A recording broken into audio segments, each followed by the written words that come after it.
Hello everyone, आज हम करने जा रहे हैं भारत का संवैधानिक विकास क्रम V1 एक्ट। तो स्टार्ट करते हैं। भारत का संवैधानिक विकास क्रम का अर्थ है कि भारत के संविधान का इतिहास, यानी कि भारत का जो संविधान है उसके इतिहास में जो भी V1 एक्ट आए भारत के संविधान के निर्माण के समय में, और उसका क्या विकास रहा, मतलब कैसे भारत का संविधान बना, उसका हम अध्ययन करेंगे। भारत का संवैधानिक विकास क्रम को हमने मुख्य रूप से दो भागों में बांटा है। एक तो कंपनी का शासन और दूसरा ब्रिटिश ताज का शासन। कंपनी के शासन से तात्पर्य है कि ईस्ट इंडिया कंपनी का शासन, और ब्रिटिश ताज का शासन का अर्थ है कि ब्रिटेन की महारानी के जो शासन किया जाता था उनके द्वारा, उससे तात्पर्य है।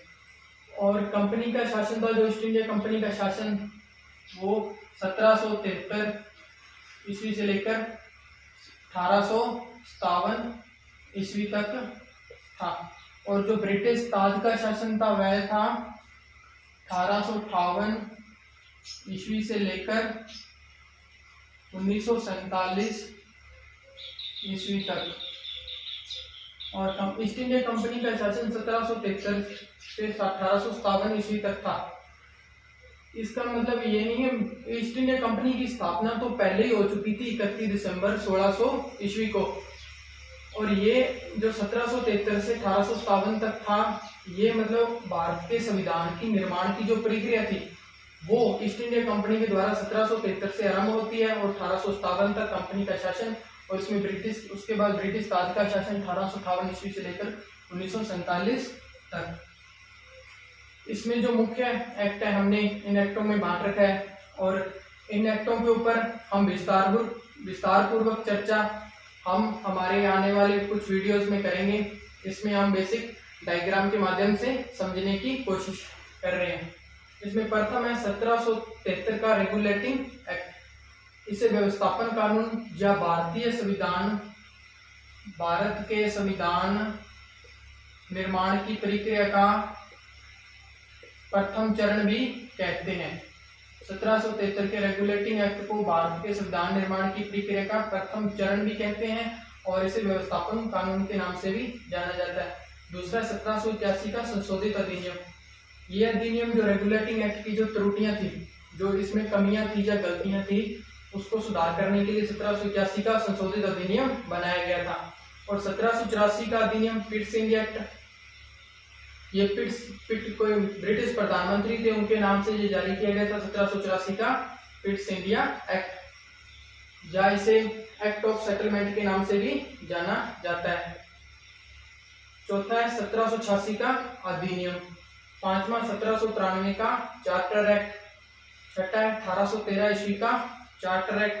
सातवां 1833 ईस्वी का चार्टर एक्ट, और आठवां 1853 का चार्टर एक्ट। 1853 का जो चार्टर एक्ट था वह लॉर्ड वेलेस्ली के, जो भारतीय गवर्नर जनरल थे, उसके द्वारा, ये लॉर्ड वेलेस्ली के द्वारा 1853 का जो चार्टर एक्ट था उनके द्वारा ये निर्माण किया गया था 1853 के चार्टर एक्ट का। इसके बाद में होता क्या, 1853 के बाद में 1857 की क्रांति होती है, और जो ईस्ट इंडिया कंपनी का शासन है वह ब्रिटेन की जो महारानी होती है वह खुद अपने हाथों में ले लेती है, और जो पूरा जो नियंत्रण होता है ईस्ट इंडिया कंपनी का वह ब्रिटेन की महारानी के हाथों में चला जाता है।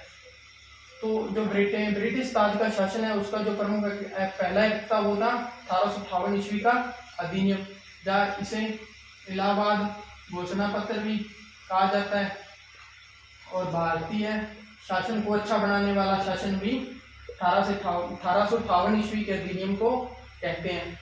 दूसरा 1861 का भारतीय परिषद अधिनियम। तीसरा 1892 ईस्वी का भारतीय परिषद अधिनियम। 1892 ईस्वी का भारतीय परिषद अधिनियम। चौथा है 1909 ईस्वी का अधिनियम। इसे मार्लेमेंटो सुधार अधिनियम के नाम से भी जाना जाता है। मार्लेमेंटो अधिनियम के नाम से भी जाना जाता है 1909 ईस्वी के अधिनियम को। पांचवा है 1919 ईस्वी का अधिनियम। इसे मॉन्टेग्यू चम्सफोर्ड अधिनियम के नाम से भी जाना जाता है। 1919 के अधिनियम को मॉन्टेग्यू चेम्सफोर्ड अधिनियम। और छठा है साइमन कमीशन। साइमन कमीशन जो था वह भारत में 1927 में आया था और साइमन कमीशन को सर्वश्वेत आयोग के नाम से भी जाना जाता है। सर्वश्वेत आयोग के नाम से भी जाना जाता है साइमन कमीशन को। सातवां है भारत शासन अधिनियम। भारत शासन अधिनियम 1935। यह प्रमुख चरण एक महत्वपूर्ण अधिनियम था जो भारत के संविधान निर्माण की प्रक्रिया का भारत शासन अधिनियम 1935, जिससे भारतीय संविधान का लगभग 2/3 भाग लिया गया है। आठवां क्रिप्स प्रस्ताव। क्रिप्स प्रस्ताव था जो 1942 ईस्वी में आया था। और नौवां है कैबिनेट मिशन योजना 1946। कैबिनेट मिशन योजना के तहत ही भारतीय संविधान सभा का गठन होता है और भारतीय संविधान सभा ही आगे चलकर भारतीय संविधान का निर्माण करती है। दसवां भारतीय स्वतंत्रता अधिनियम 1947। इस अधिनियम के तहत भारत और पाकिस्तान को स्वतंत्रता दी जाती है और भारत अलग स्वतंत्र राज्य बन जाता है और पाकिस्तान अलग स्वतंत्र देश और भारत भी अलग देश। ये हमने जो किया है ये बेसिक डायग्राम के माध्यम से समझने की कोशिश की है और आगे जो V1 एक्ट है इन एक्टों के ऊपर हम आने वाले कुछ वीडियो में विस्तार पूर्वक चर्चा करेंगे। धन्यवाद।